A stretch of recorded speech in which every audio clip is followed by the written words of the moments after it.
नमस्कार। श्री कल्याण राजकीय कन्या महाविद्यालय सीकर से हिंदी साहित्य की इस कक्षा में प्रिय विद्यार्थियों, आपका स्वागत है। हम मीरा के पद की व्याख्या करेंगे। पूर्व में भी हमने मीरा के पदों की व्याख्या की है।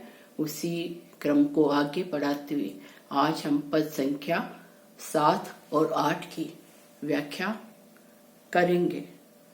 पद देखिए। हेरी में तो दर्द दीवानी होए, दर्द न जाने मेरा कोई।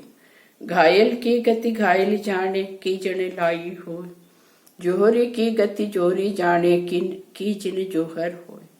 सूली ऊपर सेज हमारी सोवण किस विध होए। गगन मंडल पे सेज पिया की किस विध मिलना होए। दर्द की मारी बन बन डोलों वेद मिल्या नहीं कोई। मीरा के प्रभु पीर मिटेगी जद वेद समरिया हो। देखिए कि प्रस्तुत पद भक्त कवयित्री मीरा के द्वारा रचित मीरा पदावली से उद्धृत है। मीरा अपने आराध्य प्रियतम के विरह में वो व्यथित है।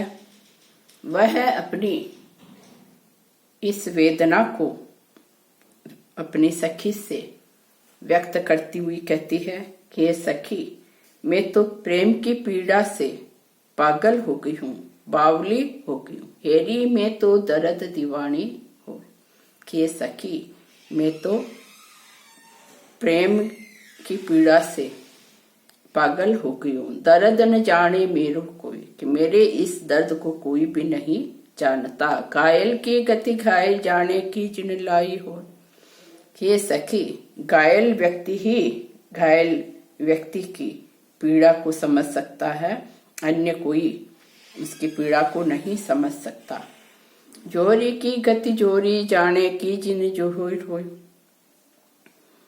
मीरा कहती है, रत्न का मूल्य जोहरी ही जानता है।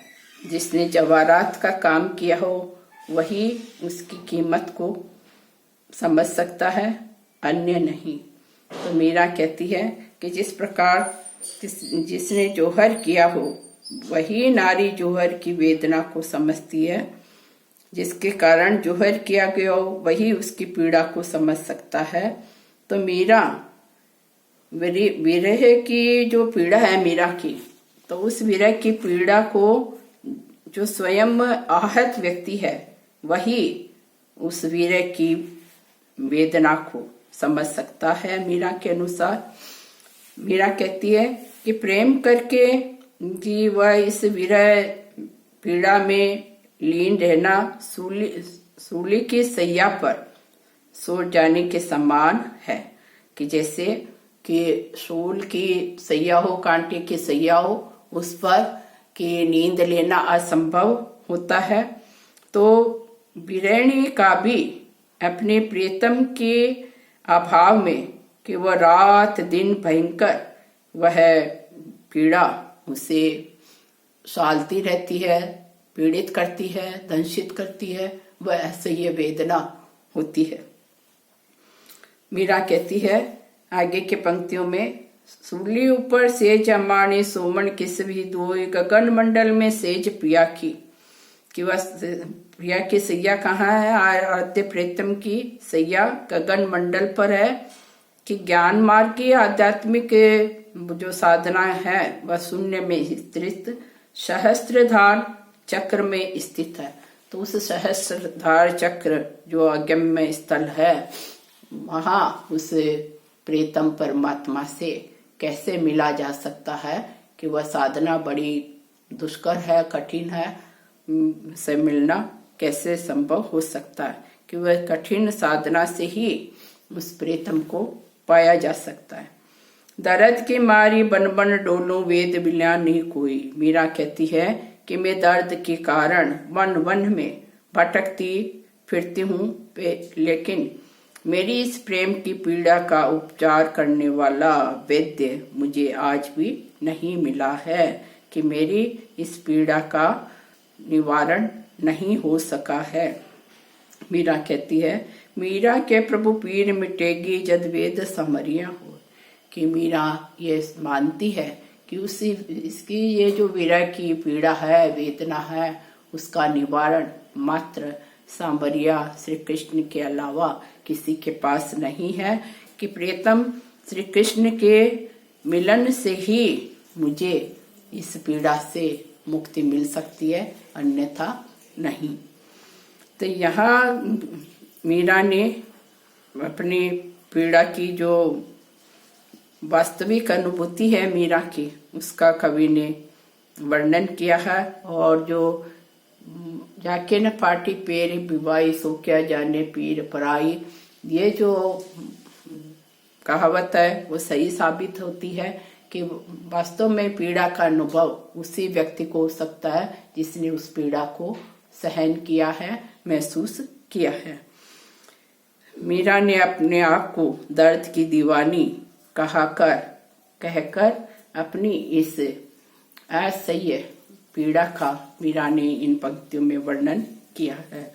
अलंकारों में कवि ने अनुप्रास, अर्थांतरन्यास और दृष्टांत अलंकार का प्रयोग किया है।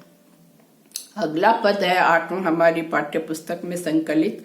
विरणी बावरी सी भई सुने भवन में ठाड़ी हुई के टेरट आय दी। दिन नहीं भूख रेण नहीं निद्रा भोजन भावन गई। लेकर अंचरो असवन पूछे उगरी गात गई।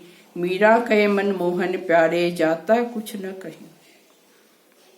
इन पंक्तियों में मीरा अपने आप को प्रोषित पथिका के रूप में वर्णित करती हुई अपने माधुर्य भाव की या हम कहें कांता भाव की भक्ति को व्यक्त करती हुई कहती है कि मैं बिल्कुल पागल सी हो गई हूँ। विरणी बावरी सी भई, बावरी सी भई पागल के समान हो गई है।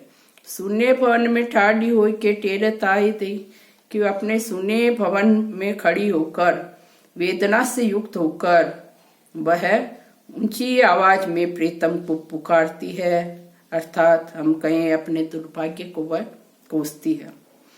दिन नहीं भूख रेन नहीं निद्रा भोजन भावन गई, कि विरह के कारण उसे ना भूख लगती है, न रात में नींद आती है, न उसे भोजन अच्छा लगता है। सब कुछ उसके भूख नींद सब समाप्त हो गई है। लेकर अंचरो असवन पूछे उघरी गात गई। वह निरंतर उसकी आंखों से अश्रुधारा बहती रहती है, अपने आंचल से आंसुओं को पूछती है। लेकर ही अंचरो असमन पूछे उघरी गात गई।